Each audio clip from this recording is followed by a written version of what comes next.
En esta ocasión voy a hacer algo un poquito distinto a lo que acostumbro. Digo distinto por el hecho de que quiero compartirle un resumen general de la epístola del apóstol San Pablo a los romanos, la carta del apóstol Pablo a los romanos. Le cuento que he estado en estos días estudiando la carta de este varón de Dios a la iglesia en Roma, y hermanos, me ha salido en el corazón por cuanto la epístola a los romanos tiene varios mensajes, tiene varias enseñanzas preciosas, y oiga lo que le digo, pero que a la vez todas convergen en una principal y maravillosa. Me ha nacido en el corazón hacer algo distinto, predicar de una manera distinta hoy, y hoy quiero darle un paseo, hoy quiero darle un tour, hoy quiero darle un vistazo general de lo que es el libro de los Romanos. Por esa causa no vamos a tener como un versículo clave, no nos vamos a enfocar en cierto pasaje en específico, sino que con la ayuda del Señor trataré de caminar, trataré de avanzar a través de todo el libro, porque mi interés es que usted pueda tener una idea general, pueda tener un panorama completo de todo lo que el apóstol Pablo compartió a los romanos, porque hay enseñanzas preciosas en este libro. Así que sin lectura de introducción, comienzo, hermano, a compartir este breve resumen o este panorama general de la carta a los romanos.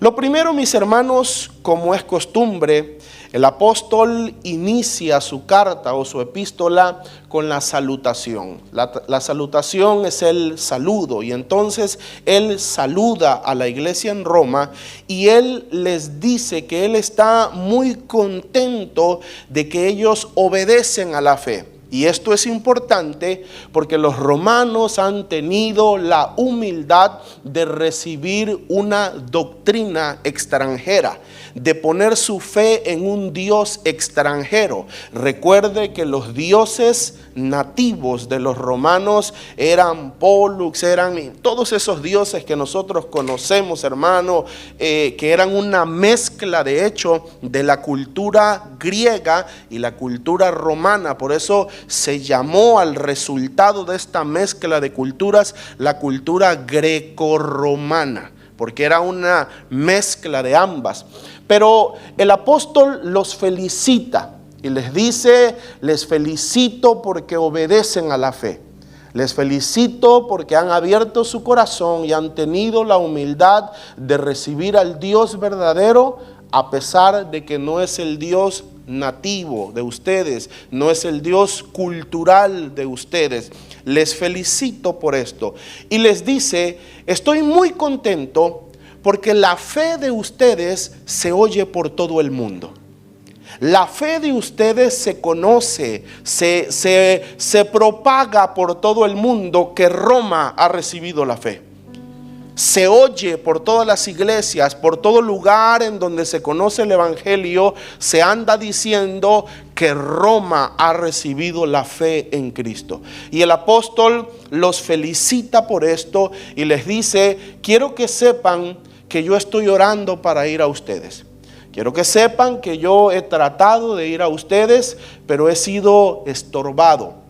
Se me ha impedido por causa de Satanás, pero si Dios lo permite, pronto iré a ustedes, porque tengo el deseo de comunicarles. Miren las palabras de este hombre que tenía, hermano, un repertorio terrible con él, y dice: tengo el deseo de comunicarles algún don espiritual. Alguno de los tantos que yo sé y que conozco y que se me han dado y que se me han revelado, tengo el deseo de comunicarles algún don espiritual a fin de que ustedes sean afirmados.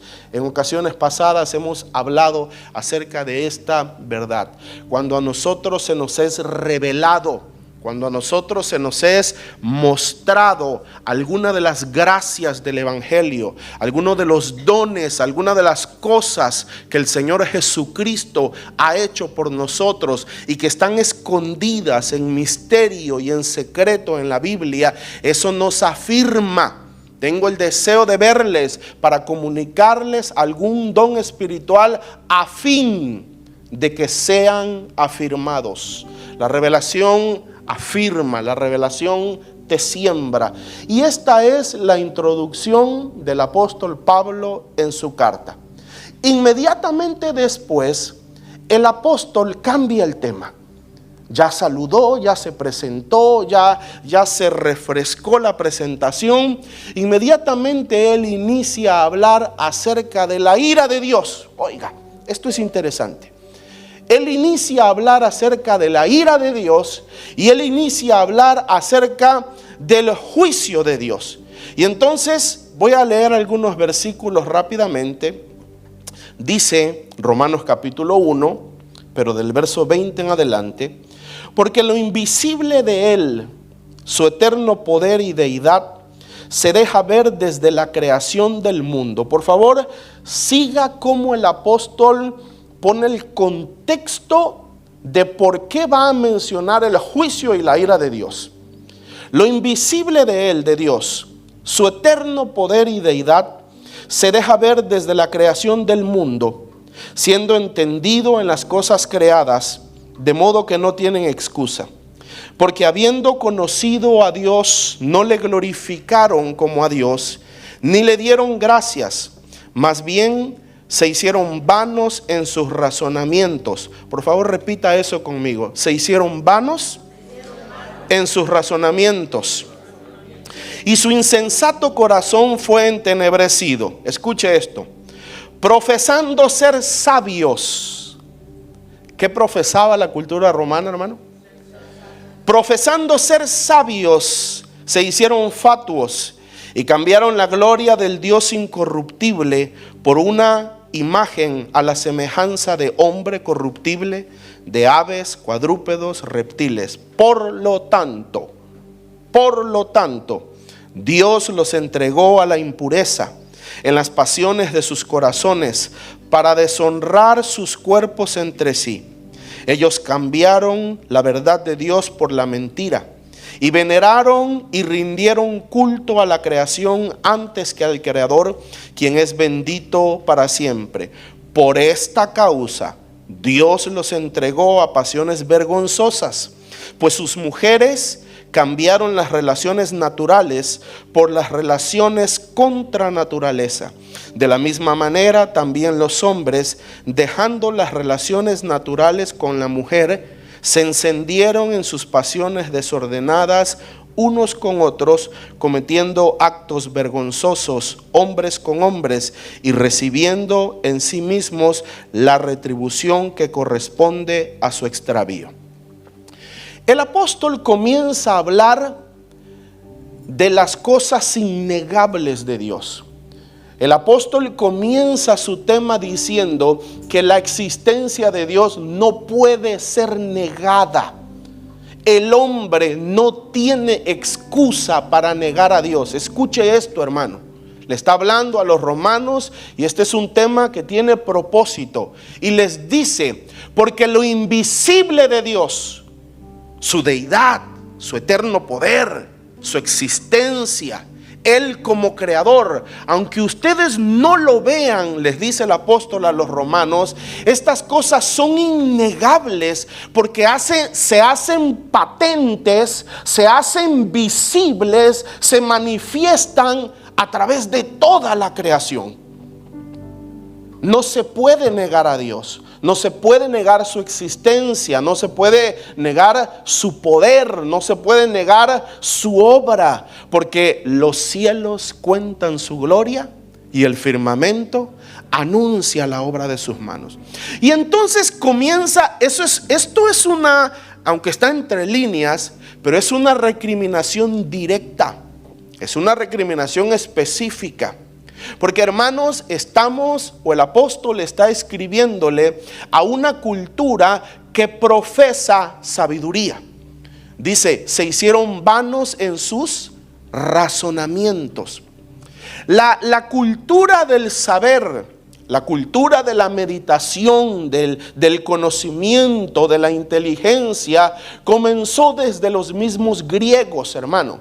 Fueron los griegos aquellos, o una de las primeras culturas que fueron conocidas por su pasión por el conocimiento, por su pasión por la ciencia, por desarrollarse. Y entonces, cuando Roma subyuga a los griegos, se hace como una mezcla, una mezcolanza, ya le hablé, que da el resultado de lo que se llamó, de acuerdo a la historia, la cultura greco-romana, que no es más que la fusión y la influencia de ambas culturas.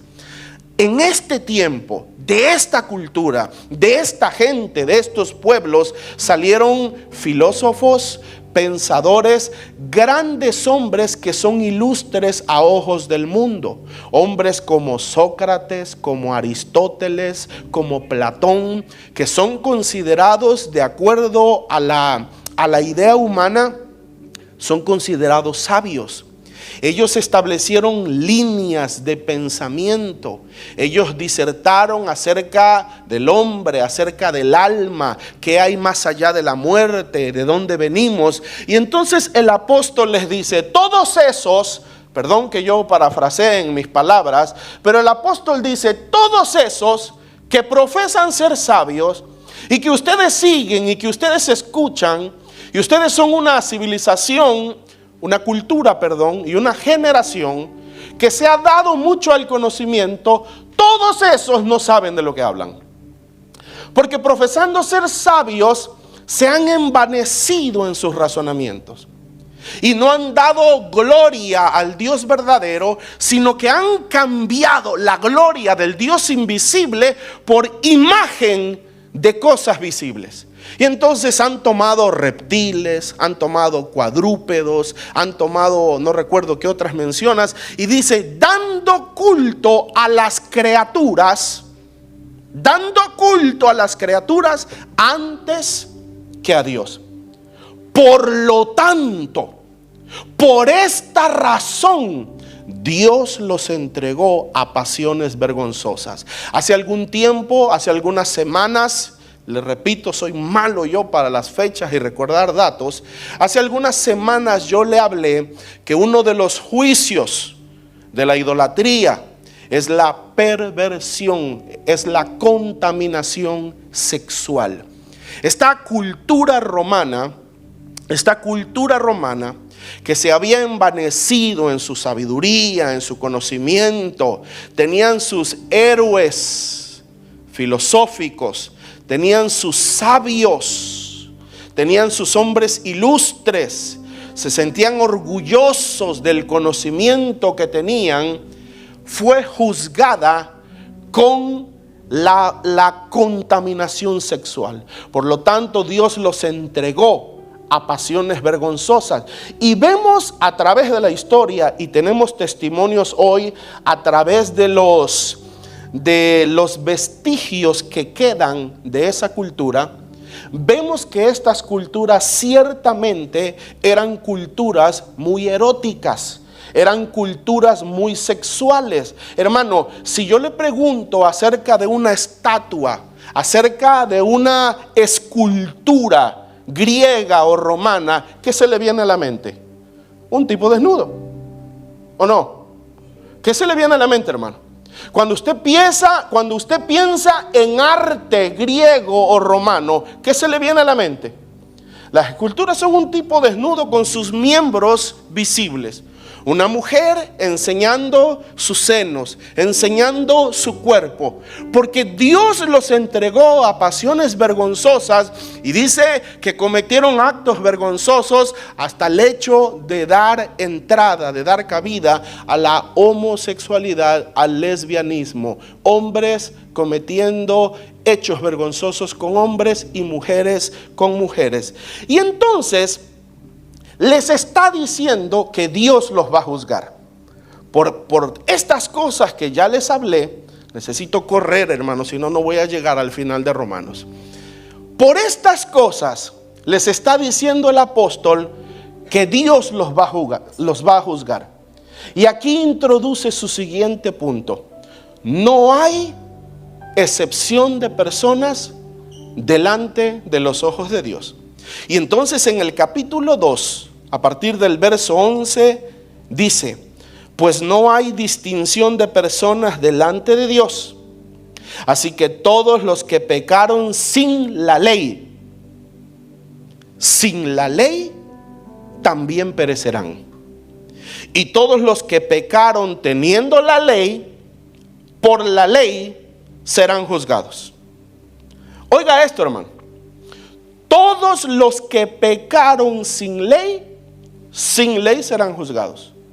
Los que tenían ley y la conocían, por la ley misma van a ser juzgados, pero todos van a comparecer ante el juicio de Dios. ¿De qué está hablando el apóstol?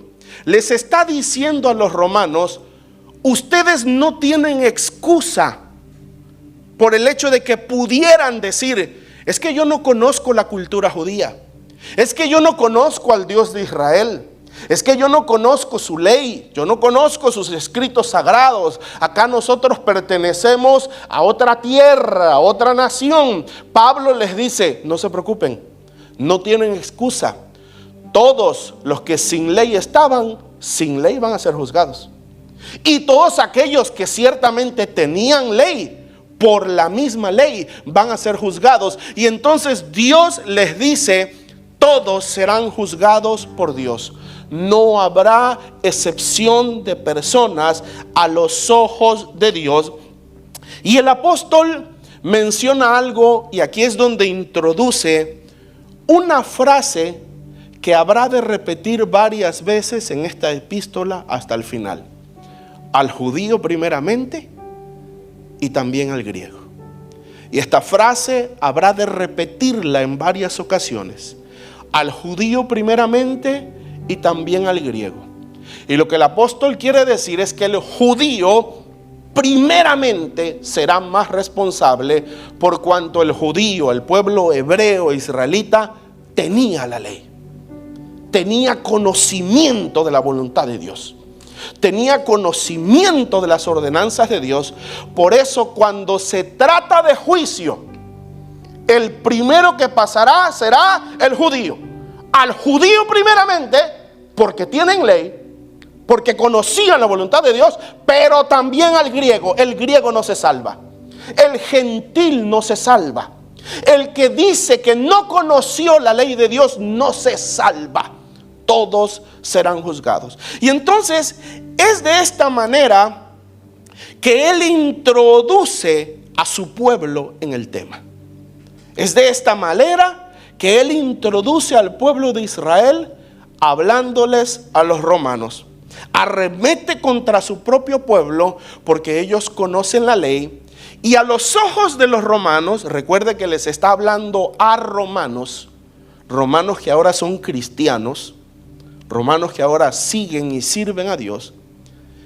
A los romanos comienza a levantarlos, comienza a afirmarlos, comienza a validar su importancia de ellos delante de Dios, y lo hace poniendo en su lugar, lo hace exponiendo, permítame usar esta palabra, avergonzando hasta cierto punto a su propio pueblo. Porque entonces comienza a decir, Romanos 2:24, porque como está escrito, el nombre de Dios es blasfemado por causa o por culpa de ustedes entre los gentiles. El contexto es que les acaba de decir: tú, siendo judío, que conoces la ley, que conoces la voluntad de Dios, que te crees maestro, instructor de niños, que sabes que la ley dice que no ha de robar y robas, que sabes que la ley dice no adulterarás y adulteras. Tú estás encerrado en el juicio de Dios porque conoces la ley y la quiebras. Y por eso dice, el nombre de Dios es blasfemado por culpa de ustedes entre los gentiles. Si ustedes conocen la ley de Dios, se supone que la obedezcan. Se supone que le sirvan. Comienza, insisto, comienza a desnudar, comienza a exponer a su propio pueblo. Pablo afirma a los romanos, oiga esto, hermano. Pablo afirma a los romanos enseñándoles la circuncisión verdadera. Romanos 2 del 28 en adelante dice: porque no es judío el que lo es en lo visible, ni es la circuncisión la visible en la carne, sino más bien es judío el que lo es en lo íntimo, y la circuncisión es la del corazón, en el espíritu y no en la letra. La alabanza del tal no proviene de los hombres, sino de Dios. Pablo, amados, ha parido esta iglesia, ha parido esta nueva comunidad de creyentes en un país extraño llamado Roma. Es el padre espiritual de esta iglesia y quiere validarlos, quiere levantarlos. Porque yo no sé si ustedes lo saben, pero en el tiempo de la iglesia primitiva andaban algunas personas forzando o tratando de hacer que los nuevos creyentes judaizaran. ¿Quieres salvarte?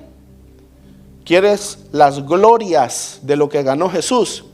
Hazte judío, conviértete en un prosélito, judaiza al igual que nosotros. Pablo busca afirmar a los romanos, Pablo busca levantarlos, y entonces les explica y les enseña que la circuncisión verdadera es la circuncisión del corazón, no la circuncisión en la carne, no la circuncisión del prepucio en el miembro viril del hombre. No, esa circuncisión no es la importante, les dice Pablo, sino es la que está dentro del corazón. Porque un verdadero judío, de acuerdo a la palabra de Dios, un verdadero hijo de Abraham, es quien tiene el espíritu y el corazón circuncidado. Romanos 3:29 dice: ¿es Dios solamente Dios de los judíos? ¿No lo es también de los gentiles? Por supuesto, también lo es de los gentiles. Pablo está diciendo: ustedes, romanos, no se sientan menor que los judíos. ¿Acaso es Dios solamente de los hebreos? ¿Acaso es Dios? ¿Acaso tienen los israelitas el monopolio de Dios? ¿No es Dios acaso Dios también de los gentiles? Por supuesto que lo es. Les cuento, dice el apóstol, que la circuncisión verdadera es la de adentro, es la del espíritu. Y entonces aquí el apóstol introduce el nuevo tema, insisto, sigue validando a los romanos, sigue levantándolos, sigue afirmándolos, introduce el nuevo tema que está en la epístola de los romanos, que es maravilloso, y es que Dios justifica por fe. Se lo voy a repetir: Dios justifica por fe. La justificación en Dios es por fe, no por obras, no por acciones. Romanos 3:30 dice: porque hay un solo Dios, escuche, porque hay un solo Dios quien justificará por la fe a los de la circuncisión y mediante la fe a los de la incircuncisión. Amados, ese versículo es muy importante. Por favor, repítalo después de mí. Porque hay un solo Dios quien justificará por la fe a los de la circuncisión y mediante la fe a los de la incircuncisión. Pablo les está enseñando a los romanos. Insisto, habían muchos predicando que había que judaizar para acceder a la salvación que Cristo había traído. Pablo les está diciendo: nadie se salvará por ser judío. ¿Cuántos sabían eso, hermano? Nadie se salvará por ser judío, a como nadie se perderá por ser gentil. Ni ellos se salvarán por ser hebreos, ni nosotros nos perderemos por el simple hecho de haber nacido en México, Honduras, Guatemala, en cualquier otro país. Nosotros no nos perderemos por ser gentiles, a como ellos no se salvarán por ser judíos, sino que Dios, hay un solo Dios, y Él justifica por la fe, a los de la circuncisión, y por la fe también a los de la incircuncisión. Y la perla, la joya que les da el apóstol a los romanos es enseñarles que la sangre, el linaje no importa. A los ojos de Dios es la fe. Dios justifica por medio de la fe. Y entonces les pone el ejemplo del mismo patriarca primero de Israel, el primer hebreo, el primer judío, Abraham. Y comienza a explicarles cómo Abraham fue justificado por la fe, aún siendo incircunciso. Aún no había sido circuncidado Abraham. Aún no había hecho, Abraham no había realizado ese pacto en su propia carne, en su prepucio, pero fue justificado por la fe. Romanos 4:13 dice: ¿qué diremos pues? Que ha encontrado Abraham nuestro progenitor según la carne. Porque si Abraham fue justificado por las obras, entonces tiene de qué gloriarse, aunque no delante de Dios. Pues ¿qué dice la Escritura? Y creyó Abraham a Dios y le fue contado por justicia. Cuando en los versículos posteriores el apóstol explica y dice: ¿cuándo creyó? ¿Cuándo le fue contada su fe por justicia? ¿Estando en la circuncisión o estando en la incircuncisión? Y el apóstol les dice: ciertamente fue estando en la incircuncisión. Y oiga esto: y recibió la circuncisión como señal. Como señal. Entonces, amados, lo primero que nosotros tenemos que entender es que a los ojos de Dios no hay excepción de personas. Dios no ama más a los hebreos que a los gentiles. Dios no ama más a los gentiles que a los hebreos, porque todos son obra de sus manos. Le voy a contar algo, hermano, un secreto. Dios no ama más a los güeros que a los morenos. Dios no ama más a los rubios. Dios no ama más a los de ojos azules o verdes que a los que tenemos frijolitos para ver. Todos somos obra de Dios. Todos somos criaturas de Dios. Y todos igualmente nos iremos al infierno si no creemos. Porque Dios ha dispuesto que la justificación sea por fe. Por fe. Dios ha establecido que Él justificará al hombre por la fe. Y entonces, en los próximos capítulos, el apóstol comienza a disertar, hermanos, un poco acerca de la ley. Y comienza a hablarles que si se trata de la ley que Dios había dado a Moisés, ninguno sería justificado por ella, por cuanto nadie puede cumplirla a la perfección. Y entonces, a la misma vez les dice y les explica que la ley es buena, que la ley es santa, que la ley es correcta si se usa bien, y que la ley nos sirvió a nosotros para que nos viniera el conocimiento del pecado. Porque donde no hay ley, no hay conciencia de pecado, no hay conciencia de infracción. A ti no te da culpa, a ti no te da sentimiento de infracción si no te dicen no pases de ahí.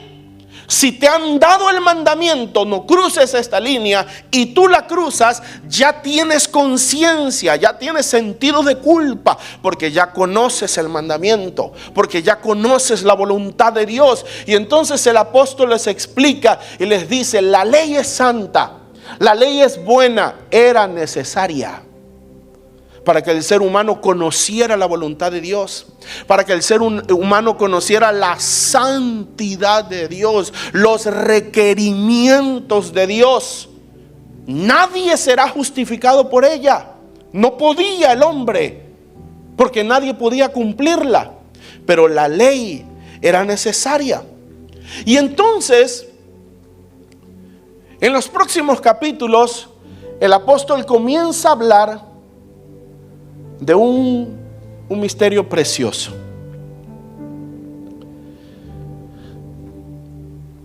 Que el juicio pasó a todos por culpa de uno, por cuanto, como el pecado entró en el mundo por un hombre, y por el pecado la muerte. El pecado entró en el mundo por un hombre. Y por ese hombre pasó a todo el mundo.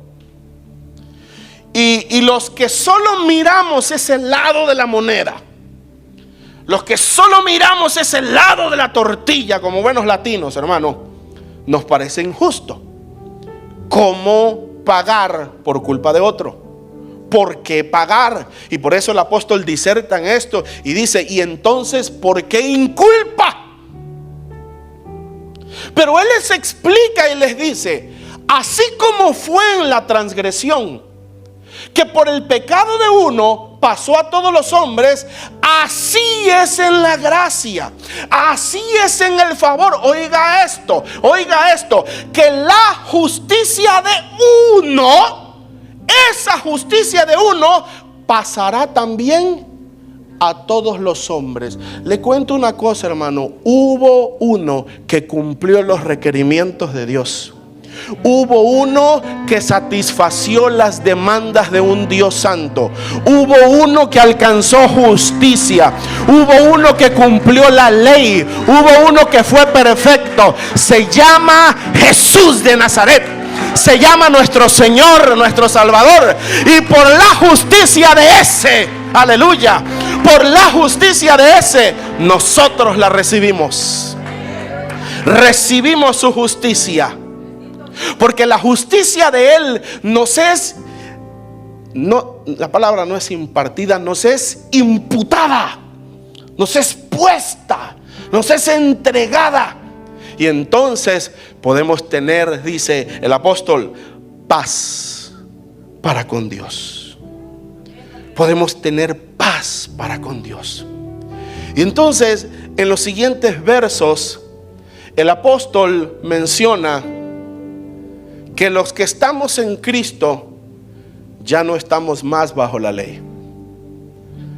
La ley era necesaria, es buena, es santa, perfecta. Tenía que traernos el conocimiento de la voluntad, los mandamientos, la santidad de Dios. Era necesaria.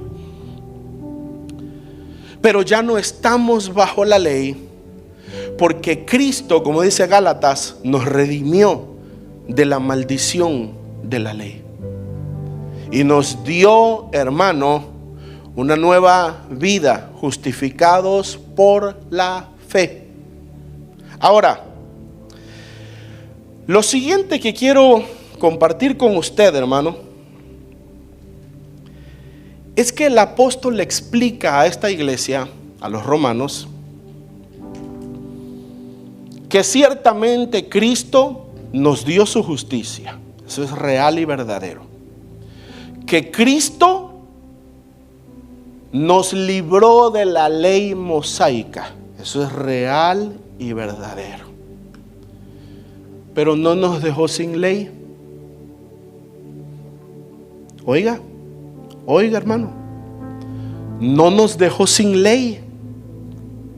El nuevo pacto no es freelance, haz lo que quieras. No. En el reino, en el evangelio, en esta nueva dispensación de la gracia, hay ley. Y el apóstol tomaría cerca de 2 capítulos para hablarles a los romanos: ustedes ya no se guiarán por la ley mosaica. La ley de ustedes, la ley del reino para judíos y gentiles, es la ley del Espíritu. Se lo voy a repetir, es la ley del Espíritu. Dice Romanos 8, del 1 al 2. Ahora pues, ninguna condenación hay para los que están en Cristo Jesús. Escuche, porque la ley del Espíritu de vida en Cristo Jesús me libró de la ley del pecado y de muerte. Ya nos libramos de esa ley, hermano. Pero no estamos exentos. Soy hijo de Dios, hago lo que yo quiera, Cristo murió por mí, Él pagó el precio, entonces yo adultero, yo robo, yo fornico, yo hago lo que yo quiera. No, el apóstol comienza a hablar de la ley del Espíritu. Verso 4 dice: porque la justa exigencia de la ley, para que la justa exigencia de la ley fuese cumplida en nosotros, oiga, que no andamos conforme a la carne, sino conforme al Espíritu. Los hijos de Dios debemos de andar conforme al Espíritu. Por eso hay un verso que dice que los que son guiados por el Espíritu, esos son los hijos de Dios. Es que, hermano, te voy a decir algo muy triste pero muy real. Tú puedes ser una persona de iglesia, de religión, y no seguir al Espíritu para nada, no seguir los mandamientos de Dios para nada. Hay gente que lo único que tiene es religión, y tienen envidia, orgullo, fornicación y muchos pecados más. Los hijos verdaderos de Dios son los que seguimos la ley del Espíritu, los que andamos conforme al Espíritu. Versículos 5 y 6, mismo capítulo 8. Porque los que viven conforme a la carne piensan en las cosas de la carne, pero los que viven conforme al Espíritu, una vez más, hermano, ¿cuál es la manera en que se supone que debemos de vivir? Conforme al Espíritu. Los que viven conforme al Espíritu, en las cosas del Espíritu piensan. Porque la intención de la carne es muerte, pero la intención del Espíritu es vida y paz. Sin embargo, verso 9, sin embargo, ustedes no viven según la carne otra vez, sino según el Espíritu, si es que el Espíritu de Dios mora en ustedes. Si alguno no tiene el Espíritu de Cristo, no es de él. Brincamos hasta el versículo 11. Y si el Espíritu de aquel que resucitó a Jesús de entre los muertos mora en ustedes, el que resucitó a Cristo de entre los muertos también les dará vida a sus cuerpos mortales mediante su Espíritu que mora en ustedes.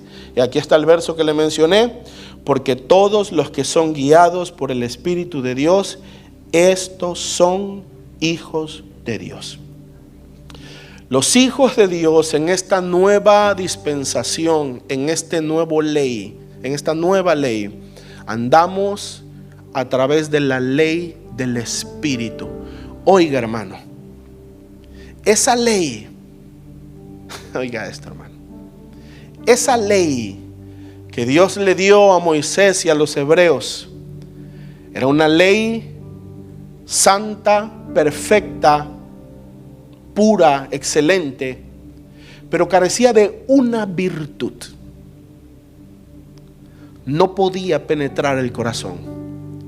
Y a pesar de que Dios en sombra, en figuras, en ritos, rituales, ceremonias, les enseñaba, les apuntaba esto, las escribían en los dinteles, en las puertas, se las colgaban en las manos. No recuerdo los nombres, hermano. Usaban unas cositas en donde se ponían la Biblia aquí en la frente. La cargaban en pulseras. Los sacerdotes la ponían dentro del pectoral. Era una forma de decir: llévala contigo, piensa en ella, háblala, mira en todo lugar. Pero no podía penetrar. No podía penetrar. Por eso cuando vienen los profetas, porque el evangelio verdadero nos fue anunciado por los profetas de Dios. Cuando vienen los profetas, el libro de Jeremías creo que es, dice: pondré mi ley. ¿Dónde, hermano? ¿Dónde? En la mente y en el corazón de ellos, y la escribiré. ¿Dónde, amado? En la tabla de su corazón. La ley del Espíritu está escrita dentro de ti. La ley del Espíritu está escrita dentro de tu mente. La ley del Espíritu, el Espíritu que vive en ti, te redarguye cuando vas a hacer lo malo. Y algunos somos tan cabezones que no le hacemos caso. Pero está ahí. Te redarguye porque ha sido escrita dentro de ti. Ha sido grabada. Ha sido grabada en tu espíritu, en tu mente. Esta nueva ley del Espíritu sí tiene la virtud de estar, como dice la palabra, en el Espíritu. En el Espíritu. La ley mosaica no. Los hijos de Dios tenemos ley. Y por eso el apóstol termina este capítulo diciendo: no hay mayor prueba del amor de Dios, que Dios haya hecho todo esto para poder meter su ley dentro. Es que entiende, hermano, acá era por fuerza. ¿Qué dice la Biblia? El que haga estas cosas vivirá por ellas. Acá era por fuerza. Acá está dentro de ti. Acá es por amor. Acá le obedecemos no por miedo al infierno. Ya nos libró del infierno. Acá le obedecemos porque lo amamos, porque lo admiramos. Acá le obedecemos porque queremos seguirlo, porque queremos honrarlo. Acá le obedecemos, hermano, porque anhelamos hacerlo. Y entonces el Señor dice: ¿quién? O el apóstol dice: ¿quién nos separará del amor de Cristo? Si Dios ha hecho todo esto para meter su ley dentro de ti, si Dios se metió a todo este trabajo para meter su ley dentro de ti, ¿quién te va a separar del amor de Cristo? ¿Tribulación? ¿Angustia? ¿Hambre? ¿Peligro? ¿Desnudez? ¿Lo alto? ¿Lo bajo? ¿Lo profundo? ¿Lo ancho? ¿Principados? ¿Potestades? ¿Gobernantes? Nada nos separará del amor de Dios que es en Cristo Jesús. Nada ni nadie. Nada ni nadie. Después de esto, regáleme por favor 10, 15 minutos más. Tal vez 20. Después de esto, hermanos, ha llegado el tiempo de validar a Israel. Es que el padre de esta iglesia ha querido mostrar, ha querido afirmarlos y mostrarles que ellos no son menos que los judíos.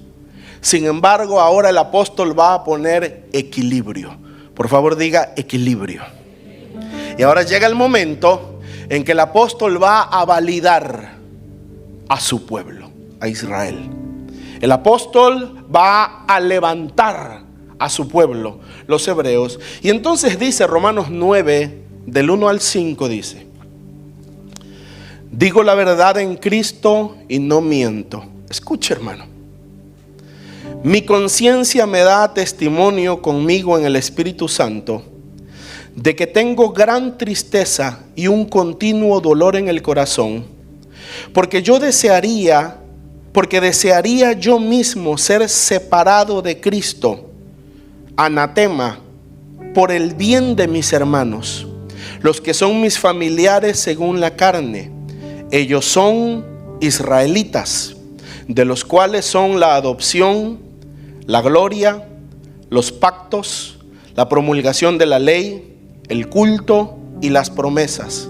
De ellos son los patriarcas, y de ellos según la carne proviene el Cristo, quien es Dios sobre todas las cosas, bendito por los siglos. Amén. El apóstol dice: yo amo tanto a mi pueblo. Hermano, lo que el apóstol Pablo acaba de mencionar es una de las pruebas mayores de que el amor de Dios se había perfeccionado en él. Este hombre, estas son mis palabras, ¿okay? Esta es mi afirmación. Este hombre en este tiempo era un producto terminado, era un producto finalizado. Jesucristo dijo, escuche con atención, Jesucristo dijo: ninguno tiene mayor amor que este, que uno dé su vida por sus hermanos. Estaba hablando de él. Él iba a dar su vida por el mundo. Jesucristo es el ejemplo perfecto porque Él se dio por nosotros. Pero vemos aquí al apóstol declarando una cosa terrible, diciendo: yo estoy dispuesto a ser anatema. ¿Usted sabe qué significa anatema? La palabra anatema significa maldito. Pero lo que implica cuando Dios declaraba anatema, maldito a una persona, significa que esa persona ya no tenía posibilidad de redención. La línea se había cruzado y él ya no podía regresar. Ya no hay redención para ti. Estás, en otras palabras, estás condenado al infierno, a la perdición eternamente. Pablo dice, yo estoy dispuesto, yo me atrevo a ser anatema con tal que mi pueblo se salve. A ver, hermano, voltea a su lado. ¿Quién está al lado de usted? Un amigo, su cónyuge, su esposa. Le pregunto yo, ¿usted se iría al infierno para que el que está al lado de usted se vaya a la gloria? Yo no sé, hoy puedo hablar porque la pastora no está aquí, hermano, pero yo no, hermano. Yo le diría: rostízate, gordita, pero yo no. Y vemos a este hombre de Dios, hermano, dispuesto, hermano, a ejecutar un sacrificio supremo igual que el de Cristo. Yo estaría dispuesto a ser anatema por amor a mis hermanos, los que son hebreos, los que son judíos. Y aquí comienza, hermano, a mostrar las glorias de la herencia que se le fue concedida por Dios al pueblo de Israel. Oiga, hermano, oiga, el apóstol hace la lista. El apóstol hace la lista de las glorias de la herencia que Dios le concedió a este pueblo, porque es tiempo de equilibrio. Ya se levantó a los gentiles, ya se levantó a los romanos, ahora hay que validar a Israel. Y entonces les dice que de ellos, de los judíos, es la adopción. Al primero que Dios tomó de la faz de la tierra fue a un hombre llamado Abraham. Y de ahí iniciaría el pueblo escogido de Dios. De ellos es la gloria. ¿Quién fue el primer pueblo? ¿Quién fue la primera nación o cultura que presenció la gloria de Dios? ¿De dónde sacamos nosotros nuestros conceptos acerca de la presencia de Dios, acerca de la gloria? De la Biblia, sí, pero la Biblia fue todo lo que pasó con ellos. ¿Me sigue, hermano? La Biblia fue todo lo que pasó con ellos. Y entonces él está mencionando las glorias de la herencia que Dios le dio a este pueblo. De ellos es la adopción, número 1. De ellos es la gloria. De ellos son los pactos. ¿De dónde aprendimos que la protección viene a través de sangre? De los hebreos. ¿De dónde lo aprendieron los brujos? ¿De dónde lo aprendieron los hechiceros? Todos los principios espirituales vienen de Dios a través del pueblo hebreo. Los pactos, sembrar para cosechar, redención, restitución, justificación, eximir y todos estos conceptos importantes que están dentro de la palabra del Señor. De ellos son los pactos. Dice, de ellos es la promulgación de la ley. ¿A qué pueblo se le confió la ley de Dios, hermano? ¿A qué pueblo se le confió la palabra de Dios? ¿A los franceses? ¿A los alemanes? ¿A los mexicanos? ¿A los hondureños? ¿A quién se le confió la palabra de Dios? Al pueblo de Israel. A ellos se les confió la promulgación de la ley. Y luego dice, el culto. ¿De dónde sacamos nuestros conceptos de adoración? ¿De dónde aprendemos nosotros que Él desciende en la alabanza? Que la alabanza es como un vehículo de conexión con Dios. ¿De dónde aprendemos que hay que tomar Santa Cena? Que hay que bautizar. ¿De dónde aprendemos leer la palabra en público? Usted ha leído y dice, y el Señor entrando en la sinagoga abrió el rollo. ¿De dónde sacamos la liturgia de nuestros cultos? Unos van a decir, no, de asambleas de Dios. ¿Y de dónde lo sacó Asambleas de Dios? De Iglesia de Dios. ¿Y de dónde lo sacó? De Calvino. ¿Y de dónde lo sacó Calvino? De Lutero. ¿Y de dónde lo sacó Lutero? Y si seguimos para atrás, todo viene de Dios, pero a través de los hebreos. De ellos es el culto, las promesas.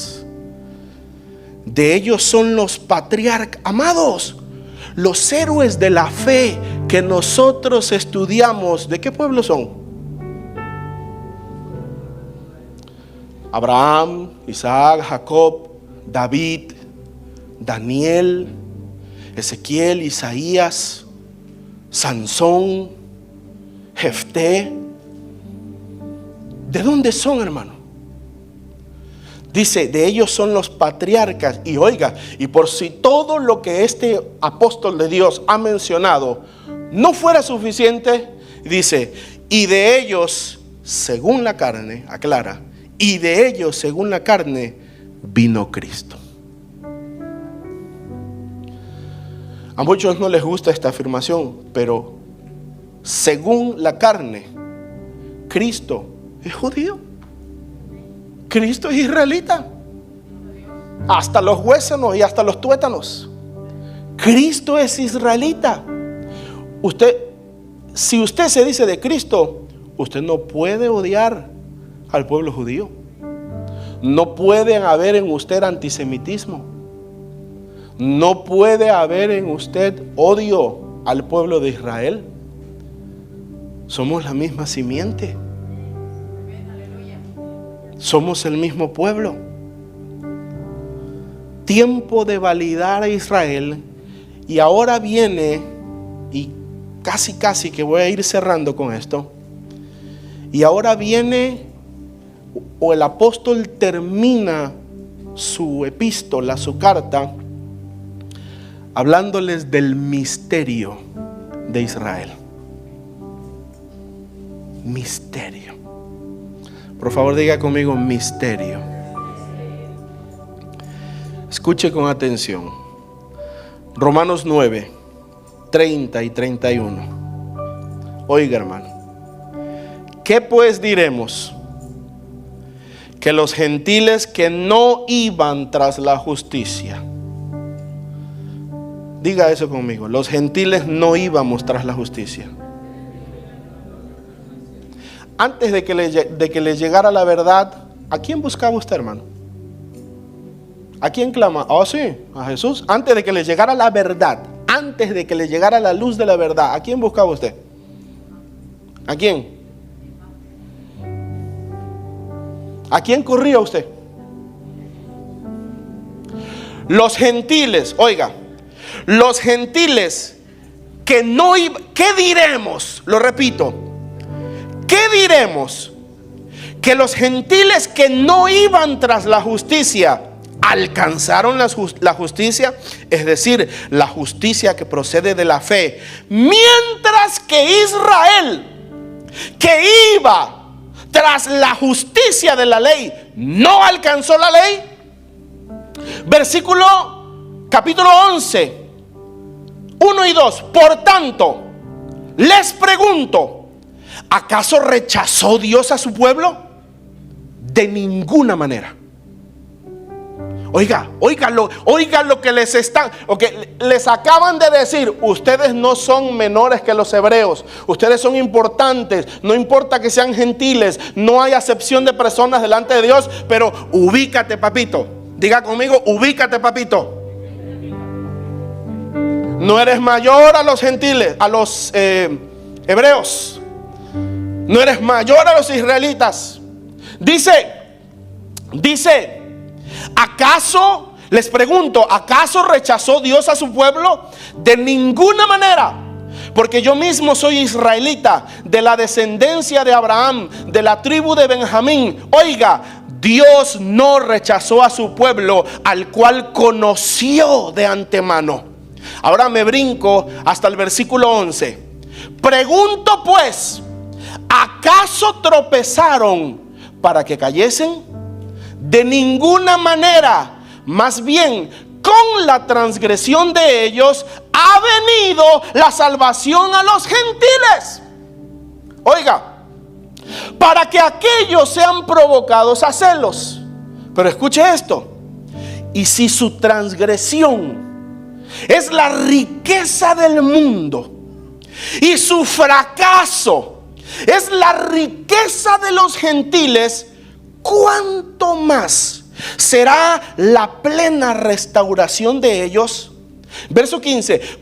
Porque si la exclusión de ellos resultó en que el mundo fuera reconciliado, ¿qué será de su readmisión sino vida de entre los muertos? ¿Sabe cuál es el misterio de Israel, hermano? ¿Sabe cuál es el misterio de Israel? Que Dios permitió que Israel tropezara. Es que Israel, en ceguera, en ignorancia, en dureza de corazón, en pecado, pero iba tras la justicia. Porque ¿qué otro pueblo seguía a Jehová? Mencióname uno. Mencióneme. Babilonios, medos, persas, filisteos, todos los feos, heteos, jereseos, amorreos. ¿Qué pueblo servía a Jehová, hermano? ¿Qué pueblo servía a Jehová? En su pecado, en su dureza de corazón, en lo que ustedes quieran, había uno que seguía la justicia. Y entonces el apóstol dice, ¿qué significa? Que nosotros los gentiles, que no iban tras la justicia, que no preguntaban por Dios, porque usted no preguntaba por Dios, hermano, sea honesto. Usted preguntaba por Machimón, por el Cristo Negro, por la Virgen de Cobre, por Buda. Usted preguntaba, hermano, por cualquier otro Dios, no por Jehová. Nosotros que no seguíamos la justicia, al final de cuentas encontramos la justicia. Pero los que sí la seguían, óigame, los que sí la seguían, terminaron tropezando y van a ser rechazados. Dice el apóstol, no. Porque Dios permitió, porque si el tropiezo de ellos fue la reconciliación del mundo con Dios. ¿Qué cosa será? Oiga, ¿qué cosa será cuando ellos sean restaurados? Su admisión, dice la Biblia, será vida de entre los muertos. Vida de entre los muertos. Oiga, hermano, vida de entre los muertos. Y entonces él comienza a explicar. No sé si debo de leer todos estos versos, pero se los leo rápido. Dice del 17 en adelante: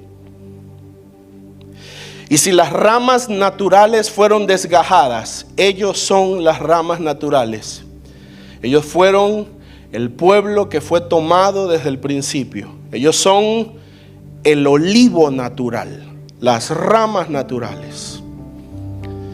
Y si las ramas naturales fueron desgajadas, y tú siendo olivo silvestre, has sido injertado entre ellas. Déjeme explicar lo que significa silvestre por causa de los más jóvenes. Silvestre se le llama a algo que ha crecido solito.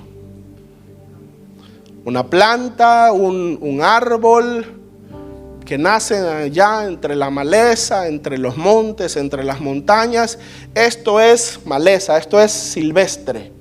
Pero lo que ha sido cultivado, lo que es un trabajo humano, una hortaliza, una milpa, un jardín, qué sé yo, pero tiene trabajo humano, eso no es silvestre. Entonces, ellos son las ramas tomadas por Dios desde el principio. Y tú y yo, siendo olivos silvestres.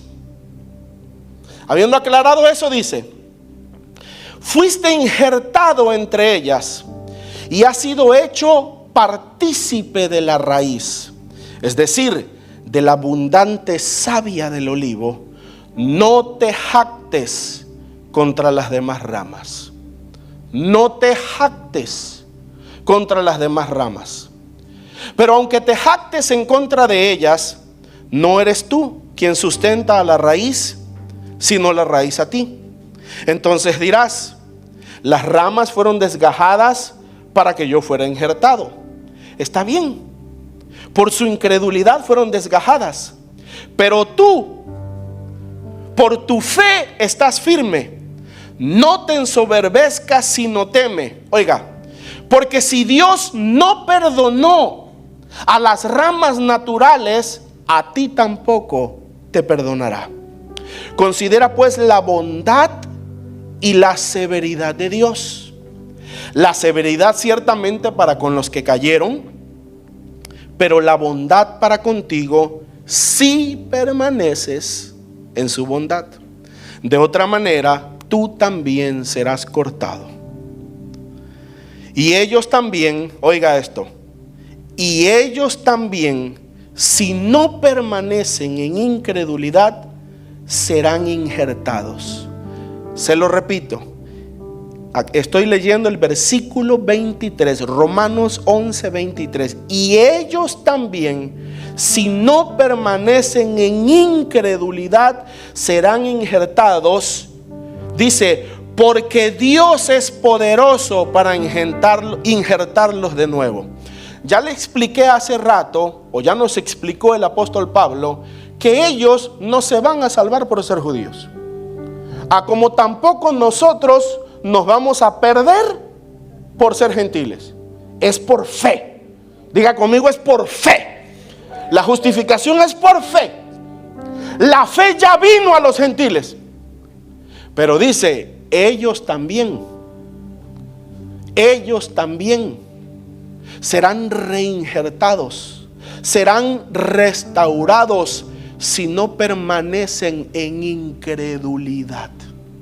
Amado, yo te tengo una noticia.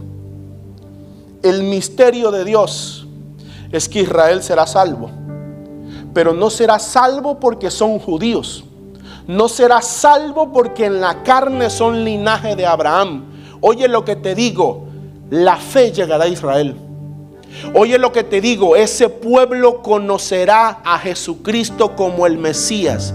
Ese pueblo le recibirá, hermano. Ese pueblo pondrá su confianza en el Señor. El Señor lo profetizó. Os digo que no me verán hasta el día en que digan: bendito el que viene. ¿Cómo lo van a recibir? Diga, ¿cómo lo van a recibir? Significa que ya lo conocen, ¿no? La fe va a llegar a Israel. La fe va a llegar a este pueblo.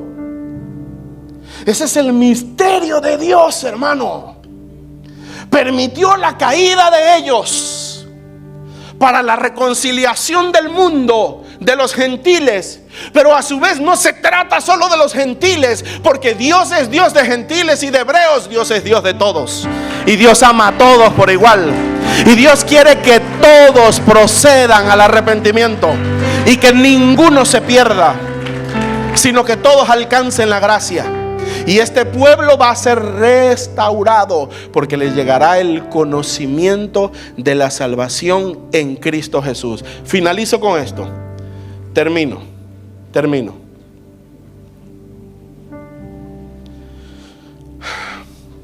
Los historiadores dicen que había una ley en Roma, y esa ley trataba acerca de la adopción. La ley romana decía que si un hombre o una pareja, un matrimonio, decidía adoptar una persona, decidía adoptar un hijo o una hija y darle la ciudadanía romana. Para los que no lo saben, tener la ciudadanía romana en estos tiempos era muy importante. Era como tener la ciudadanía de este país o de algún país muy importante. Significaba muchos beneficios.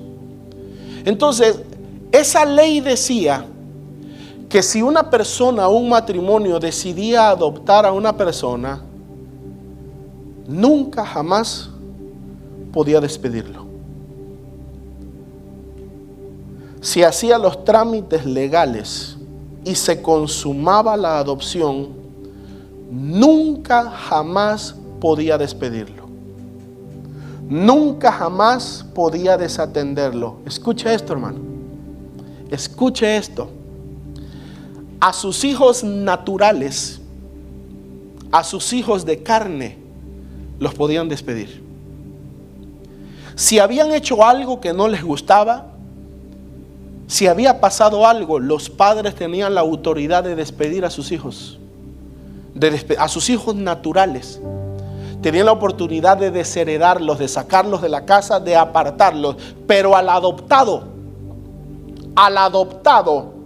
la ley los obligaba a que todo el tiempo los iban a mantener y los iban a tener.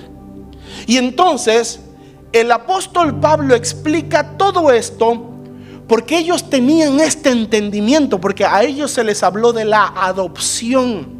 Ustedes fueron adoptados, ustedes fueron injertados en el vuelo olivo. Y entonces ellos creían: Dios nos adoptó, no éramos sus hijos, Dios nos adoptó, nunca nos puede despedir. Pero ellos pensaban que los hijos naturales, oiga, ¿a quién me refiero con los hijos naturales? A los judíos.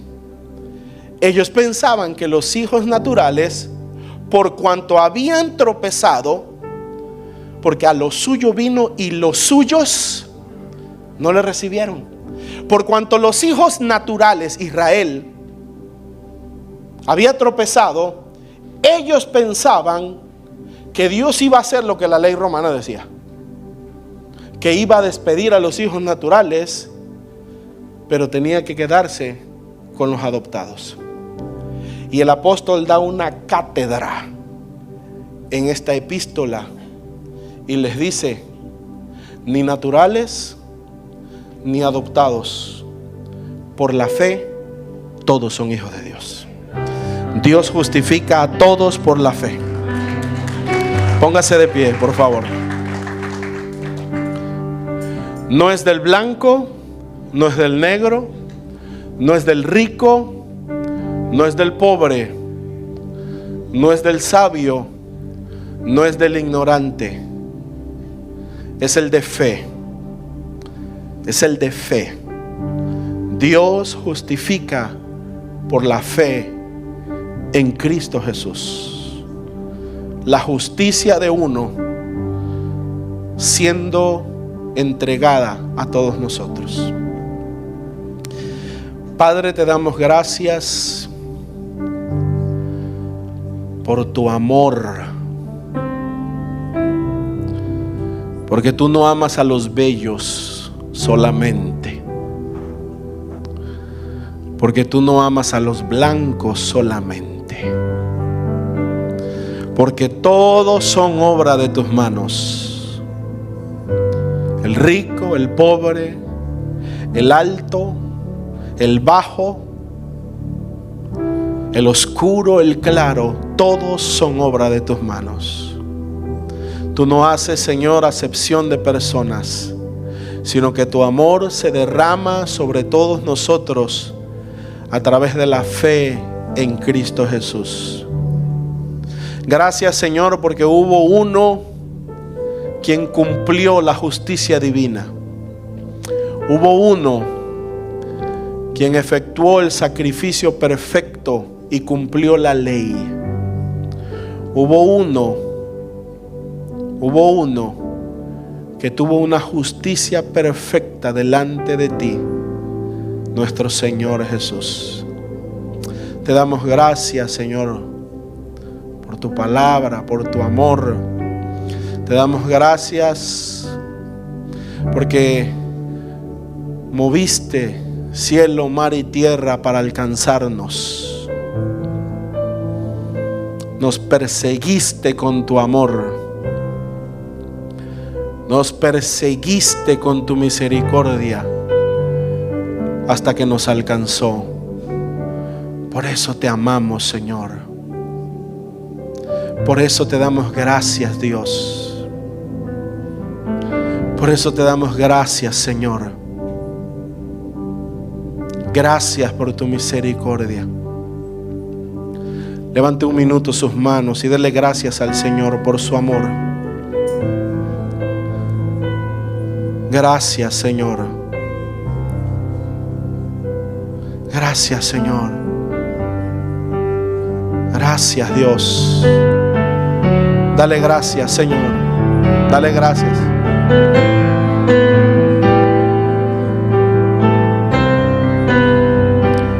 Gracias, Señor.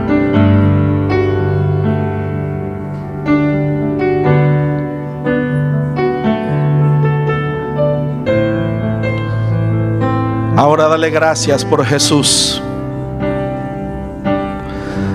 Dale gracias ahora por Jesús, por aquel que hizo posibles todas las cosas. Jesucristo. Jesucristo, Él hizo posibles todas las cosas. Te adoramos, Señor. Te adoramos, Dios.